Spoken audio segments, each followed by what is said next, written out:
Hi, I'm Meg Cabot and I'm a novelist.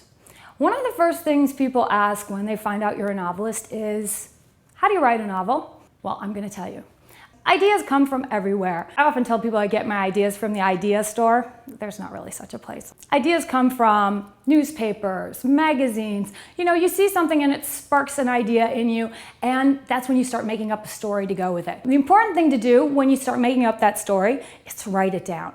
Jot down the idea and then start making up the story to go along with it. You can't just sit down and start writing your story. You need to have a beginning, a middle, and an end. I kind of like to have a little bit of an idea how I'm going to get there, but I don't want to know all the details. So I kind of figure out a little bit about the beginning, a little bit about how I'm going to get there, but I definitely want to know what the ending is before I begin.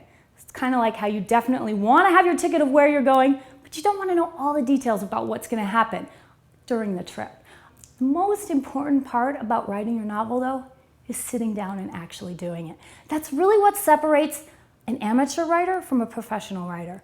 It's the actual sitting down and writing the whole book. Now, amateur writers can do this, and that's how I started out. When I was 7 years old, I wrote my first novel. It was called Benny the Puppy. It was 5 pages long, and actually the film rights are still available. Benny was in a freak prairie tornado, and his whole family was killed. He was adopted by a lovely Native American tribe, and he lived happily ever after. Hey, that's a novel. Anybody can do it. You just have to get to the end. So don't be too hard on yourself if you start and stop and don't get to the end. Maybe you just haven't found the right story for you.